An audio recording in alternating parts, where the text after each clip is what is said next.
ഇരിക്കുന്നു. പ്ലാവില വട്ടത്തില് ഞാൻ കാണിച്ചു തരാം. ഇങ്ങനെ വട്ടത്തില് ഇങ്ങനെ വട്ടത്തിലിരിക്കുന്നു. വാഴയില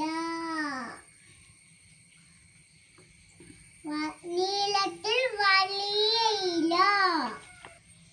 പ്ലാവില ഞാവില ഏതാ